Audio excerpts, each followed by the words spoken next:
Switch is the basic one, the Pro controller. Personally, really like this one with sounds. I'm just using it for gaming as well. And the Dualshock 4 from the PlayStation. I think we'll start with the basic one from the Nintendo Switch. This one. This is the one you get whenever you buy a Switch. At least I got it whenever I bought it. I bought mine years ago, so I'm not sure if they still do it. Because you know that some of the rules and stuff have been changing with phones and what items they can put in the phones and stuff. I know that, for example, they can no longer add charging cables to the phones.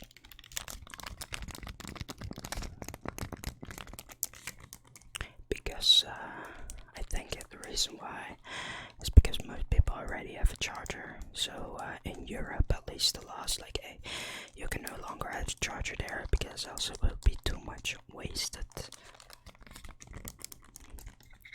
and stuff with like taking care of the globe, right? I assume that that's the reason behind it.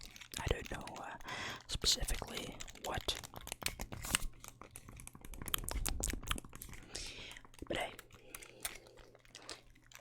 if that's a good thing or a bad thing, maybe the prices of the phones are cheap now. Would be nice, but I doubt that. I doubt they will be cheaper, but who knows? Because a lot of these companies, of course, want to make some money.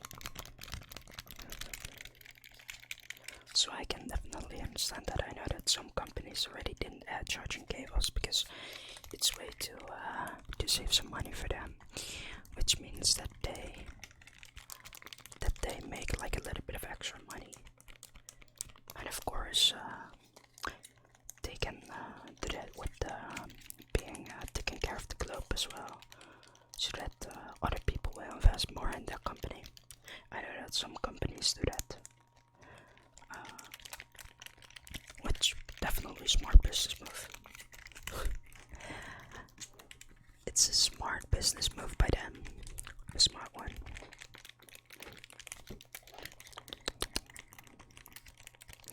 By the way, one thing. A lot of people don't want to be the dumbest person in the room, right? I think it actually has quite a lot of benefits if you are. The reason as to why is because you can learn a lot of things from the other people around you. Of course, from dumber people you can learn things as well. But generally people who are more successful or something, they are generally smarter in that specific area, right? Which means that you can learn a lot from their expertise in that. But then again, you can be smart in many different ways, and some of those ways don't really make you successful. Like there are a lot of smart people who aren't successful. A lot of academics, for example. A lot of academics. It's quite interesting as to why it has been throughout history that case that academic people generally weren't that wealthy. Same as with artists, they generally were only like a very, very small percentage of people who are artists actually made any type of money, which is very, very interesting, right? And most of the artists that made money generally made money past their death, and recently that can be like the last 100 years, for example. That's quite recent in history. Times have been changing where people who are more artistic do make money while they are alive. Like you can see that with musicians, for example. But the internet has provided a lot of opportunities for artists. I like creativity and stuff. I wouldn't really call myself an artist because I'm not skilled enough with any of that stuff. But then again, a lot of people who have made a lot of money from writing books weren't the best writing books. They were just amazing in marketing and things like that. it's quite interesting to think about all of that stuff. Generally, the people who are the best in one specific area, or like are really good in one specific area, they don't have to earn more than the people who are just good in that area, because branding and advertising and all that kind of stuff can make a huge difference, which is super interesting to just think about, right? Anyways, let's go over to the next one. We'll go to the PlayStation controller right now. The PlayStation, the Dualshock 4. I think, right? It should say it here, shouldn't it? Sony. It's a bit difficult to read with the lighting. Yeah, I think it's a Dualshock 4, but it doesn't really matter too much. Doesn't matter too much.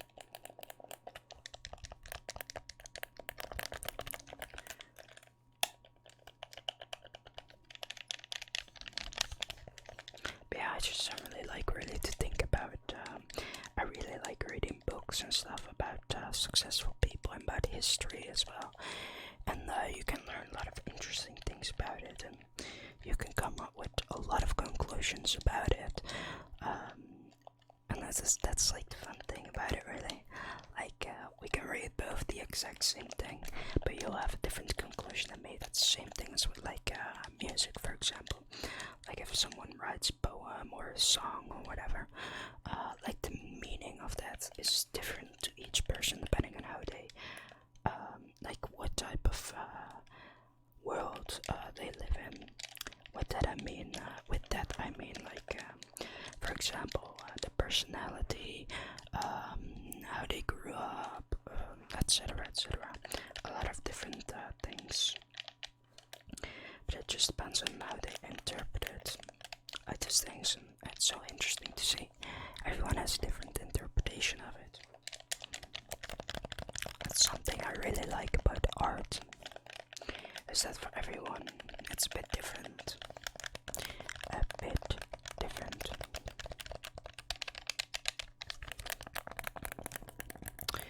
But then again, I don't really think that too many people of you guys are actually interested in this conversation about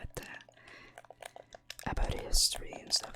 Like, I generally like reading books about specific things, but because my ADHD, it's a bit difficult to actually get into a mode to read. Like generally, like if I'm reading, like I only read like one page and stuff. But if I am reading, then I read the whole fucking book in a day.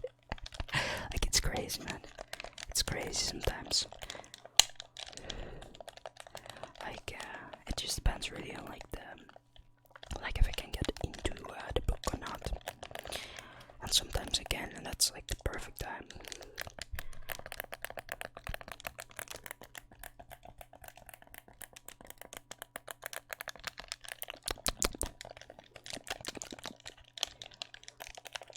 But yeah, like I personally generally interpreted stories in a more like what would be the outcome of specific things. Like I tried to think a little bit about it logically, but of course, like let's be honest, morals in general are very illogical.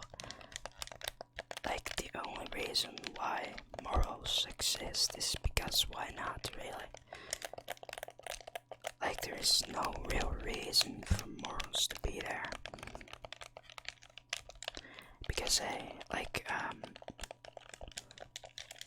it just depends really. Like I personally find morals to be important, but I can understand as to why you have people like their philosophy of like that morals are just nothingness but something that we made up, which I definitely agree to some degree with them. But that doesn't change my mind from still finding it very, very important to have morals.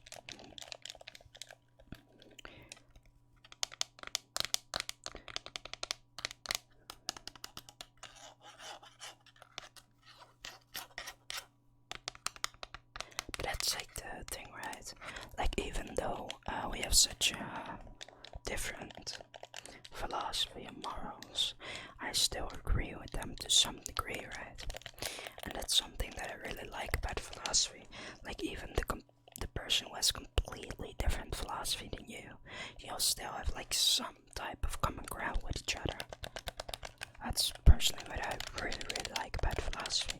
What I found very, very interesting as well.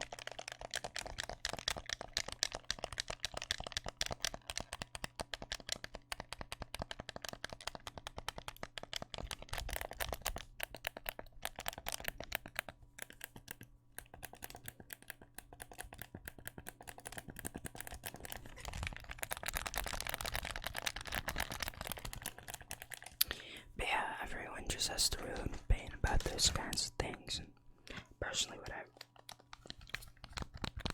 really enjoy about it.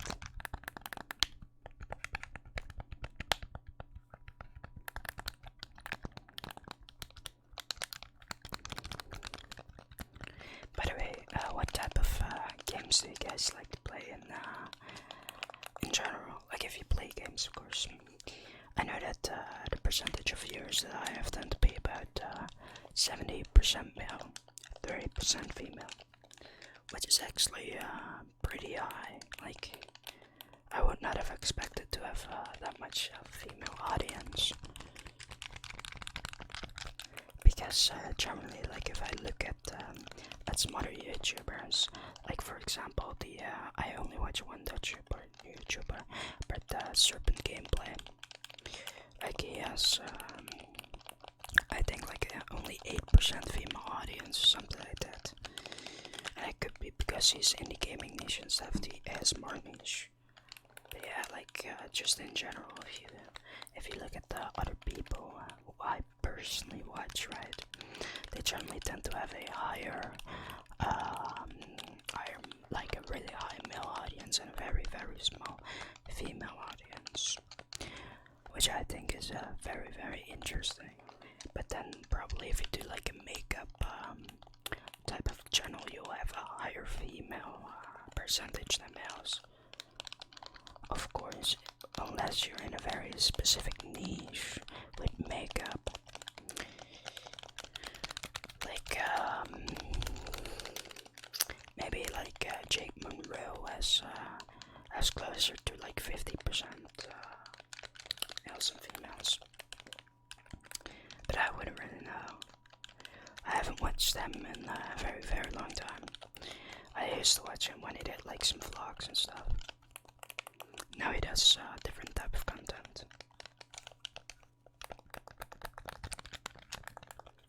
But if he does, for example, like, he really blew up, by the way, like after like 3 years or something. Like he had like maybe like 10k subs, and then all of a sudden, boom, he skyrocketed. He started doing different type of content than he used to do, and it just blew up. Like, that's always nice to see, right? If YouTubers blew up, especially because if they do YouTube as their job, that's really, really nice. Personally, I don't think that I'll reach that goal ever of having YouTube be my job, but I'm someone who likes to create these videos for you guys. And I know that some people try to start YouTube for money, but yeah, I mean, you have to have a lot of tenacity if you want to do it purely for money. Like, I've been doing YouTube for a year, a bit longer than a year. I haven't earned a single cent. I could already monetize it somewhat, like with donations and stuff, but I don't really like donations. Like, if I would have like donation type of stuff, right, then I would personally want it to be more of a Patreon where I give something valuable back to you, so that it isn't just simply giving me money for giving me money, but then also having some other value to you as well. But yeah, it's not something that I plan on doing. right now. Maybe if some of you guys are interested in it, then I can look up about like what are the possibilities and what type of value can I bring to you. But right now, it's not something that I am looking into. I'm just looking into how to create better content for you guys. That's really what I like to look into. Creating just slowly but surely the quality of the content a tiny bit better. Like every month, the quality of the video is a tiny bit better. Trying out some new things. Sometimes the videos, the quality will be a bit worse, but then I try something new out, and then the quality will of course be worse, and then maybe I try something new out the next month, and all of a sudden the quality, because of that, is a lot better, and then I can try that with other videos as well, see how that works and stuff. Like YouTube is just a skill which you need to learn over a long period of time. Like I'm not someone who is into who has done videography, like schooling or anything like that. So I basically learned my YouTube channel to just simply